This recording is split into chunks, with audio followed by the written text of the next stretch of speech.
For the cheapest coins with fast delivery and quick customer support, check out my sponsor, Red Zone Coins, and use code SWIFT at checkout for 20% off. So family, and today I'm coming back at you guys with another episode of the Mutt Weekly Roundup on the channel, a series where I overview everything that happened in the past week of Madden 20 Ultimate Team. We're going to start this one off like we usually do by going over all the cards that dropped in the past week, so that's going to include the Ultimate Legends as well as the Rookie Premier players, and then we're going to talk about two other pretty important Mutt topics. The first one is how EA Sports actually patched the Playbook method. I'm going to explain what they did as well as give my opinion on that, and then we're going to talk about whether Rookie Premiers is the last promo of Madden 20 or if there is more to come, because that is definitely a very interesting topic that we'll be able to get into closer to the end of today's video. Now, if you guys are enjoying this Roundup series on the channel, I'd appreciate it if you leave a like down below, and if you're new to the channel and you do not want to miss out on when I post this next Monday, be sure to hit that sub button so that way you can stay informed on everything that happens in Madden 20 Ultimate Team. So headlining this week's Ultimate Legend drop, we got 99 overall Jonathan Ogden. He's got 99 strength, 98 pass block, and 98 run block. He's also absolutely massive. He's 6'9", and I believe he weighs quite a bit also. So he's going to be an absolute beast at right tackle. He's probably the best tackle in all of Madden right now. The only issue is that he's currently selling for 1.15 million. If the card does come down in price to like 300k in maybe a week or so when people continue to pull him, that would be ideal. But right now he's just a little bit too expensive and is definitely not going to be worth this price. But the stats on the back of this card are really good, and if he does drop to like 300k, I think he'll be worth it. But the stats on this card are absolutely impeccable, like I just showed you guys before. So next up, let's move on to the next Ultimate Legend that dropped this week, and that is going to be Reggie White. Now, Reggie White is an interesting card for a couple of reasons. He's going to have really good stats across the board. The only issue with this card is that the speed is a little bit low. So as we take a look at the stats, he's got 99 shed, 99 power move, 92 finesse move, and 98 strength. That is absolutely perfect for a left end, but the only issue is that currently other left ends in the game and right ends in the game are going to get very comparable stats. Right now I use Myles Garrett and Bruce Smith at both my end positions, and they're going to have more speed than this Reggie White card, and they're going to be much cheaper than the Reggie. They're also going to be able to get up to very similar stats when it comes to block shed, power move, finesse move, and strength. So in my opinion, I don't know if this Reggie is worth the price right now, just because there's other cards in the game that are going to give you almost the exact same stats at a much cheaper price, and some other cards are actually going to give you more speed while still hitting those same block shed, power move, finesse move, and strength thresholds.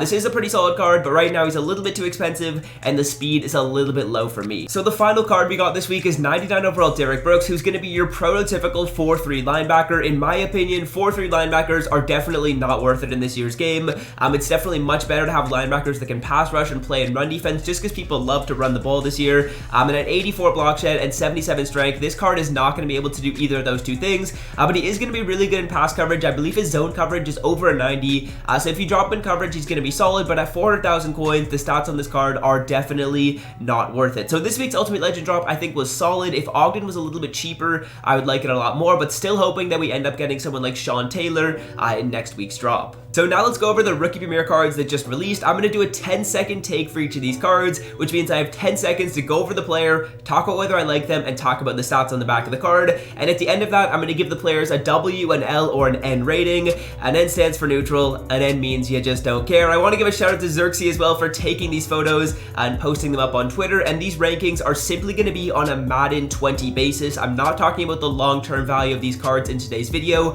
I'm just going to be talking about the stats on these cards specifically. So let's start it off with Chase Young right here. He's got great speed and acceleration, really good block shedding and finesse moves. His strength is a little bit low, but I'm going to give this card a W. He's got really good stats. Next up, we have Joe Burrow. In my opinion, if you're getting a new quarterback in Madden 20, it is worth saving for a golden ticket, so I wouldn't recommend getting Joe Burrow on a Madden 20 basis. I'm going to give this card an L for that reason. CeeDee Lamb is the next player that dropped with 95 speed, 94 jumping, some really good route running stats, and some great catching stats. I think this card is pretty solid. The speed is going to be a little bit low, so for that reason, I'm giving him an N. Tristan Wirfs is the next card that dropped, the first 99 overall right tackle until we got Jonathan Ogden, and when we compare the stats of this card and Jonathan Ogden, they're actually decently comparable. Obviously, Ogden is going to be much better, but I think the stats on this card are solid. I'm going to give him an N, pretty solid card in my opinion. Next up is 99 overall Derrick Brown. The stats on this card are actually really good. Pretty solid speed, great acceleration, great strength, block shed, and power move. I'm actually going to give this card a W.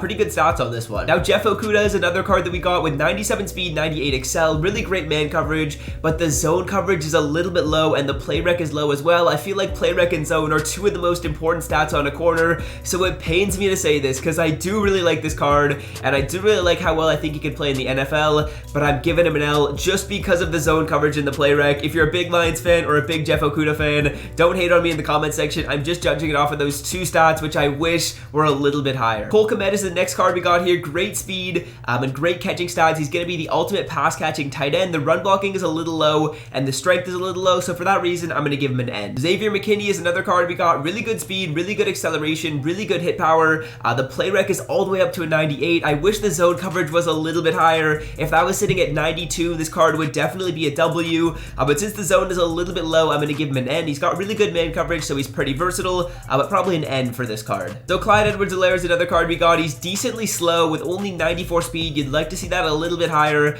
He doesn't really have any stats that jump out to me, and he's going to be pretty small as well, so for that reason, I'm probably giving this card an L. Now the last card we got is Patrick Queen with 95 speed, 95 acceleration, 95 hit power, 85 zone, 91 block shed, and 98 tackle. This card is a fat W, probably the best card that got released in all of the rookie premieres. So those are my takes on each of the rookie premiere cards that dropped. Next up, let's talk about a couple of different MUT topics that happened in the last week. So probably the most notable thing that happened last week was the patch of the alternate playbook method.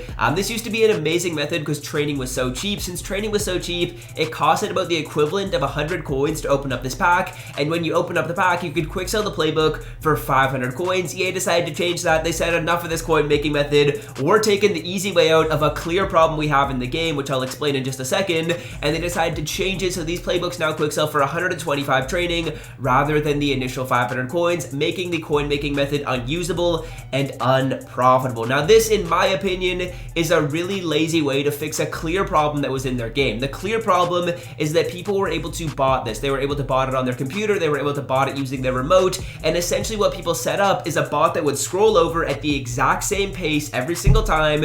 It would buy the playbook and it would quick sell it. And you don't even have to be playing your game to do this. You can be sleeping and the bot can be working and making you coins. Now this was a way to essentially make unlimited coins, and it was basically for the coin sellers who would farm coins on separate accounts and then would simply be able to have unlimited coins to sell to the community. But rather than trying to prevent that, which would have taken a little bit more work, EA decided to take the easy way out, as they usually have shown us they like to do in the past, and they simply decided to make a quick fix so that the method does not work, which ruined it for tons of people that were able to grind this method out and make coins. It wasn't really an overpowered method if you grinded it out. It made you about 50,000 coins to 75,000 coins an hour, which is pretty reasonable, to be honest with you guys. And for the amount of work that it takes, in my opinion, that's a very fair trade-off. What EA could have done, rather than simply changing the quick sell value of this, is they could have gone after the people that were botting. It can't be that hard to see where a bot is in the game. The bot moves at the exact same speed over and over again, doing the same action over and over. It shouldn't be that hard for EA to detect that in their servers, and they could just add something into the game which says if someone opens up this playbook at the exact same speed 100 times over and over again,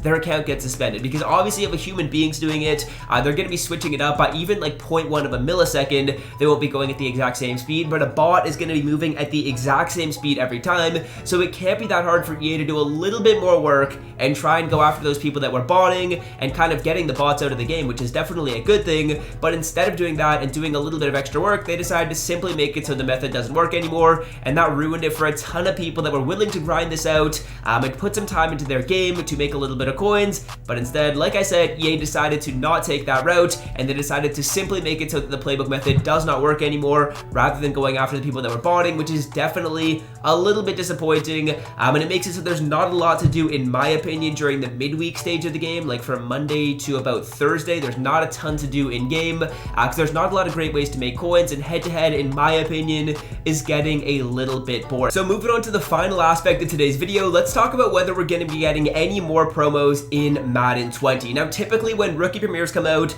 those usually release about a month before the next game comes out as kind of a way to prepare and kind of a last promo that EA puts into the game before the next game does release. But instead of releasing this a month before the next game comes out, they decided to drop rookie premieres 2.5 months before we are getting Madden 21. Now that can either mean two things. It either means one, EA has just decided they are done with Madden 20 and they don't plan on giving us any more content, or they're just switching up the order a little bit, which I hope is the case. Now if it's the first option and they're not giving us any more promos, I think that's a pretty big mistake. Honestly, Madden 20, I believe, has been EA's biggest Madden by far, and to just give up on it with 2.5 months left doesn't doesn't really make sense to me, but if they're doing that, I'll be a little bit disappointed. Now, hopefully there are going to be a couple of other promos left in the game. I'm really looking forward to Summer Blockbusters.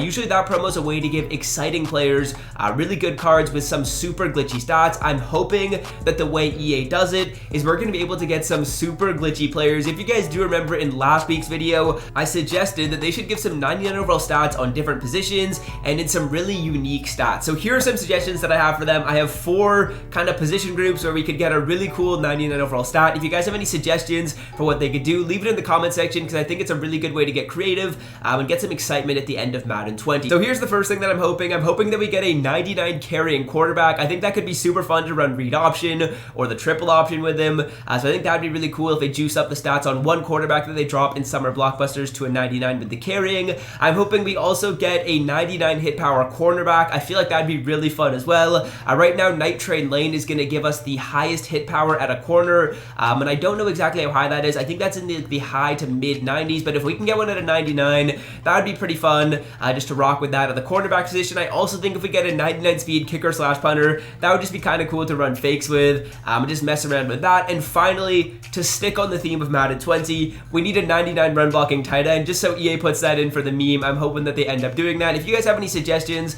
for cool cards they can put into the game with a 99 at one specific stat, I'd definitely be interested to hear them in the comment section. Again, I think it's just a creative way for them to do the Summer Blockbuster promo, which I hope still does come out, because that actually did get leaked earlier in the year. The pack animations for those did get leaked, so I hope they didn't put that in the can, and I'm hoping that we're still going to be getting that a little bit later in the game. But yeah, that's going to do it for the video. I hope you guys have enjoyed this week's episode of the Mutt Weekly Roundup. If you did, be sure to leave a like, hit that sub button if you're new to the channel, and until next time, fellas, I'm out. Have a great rest of your day.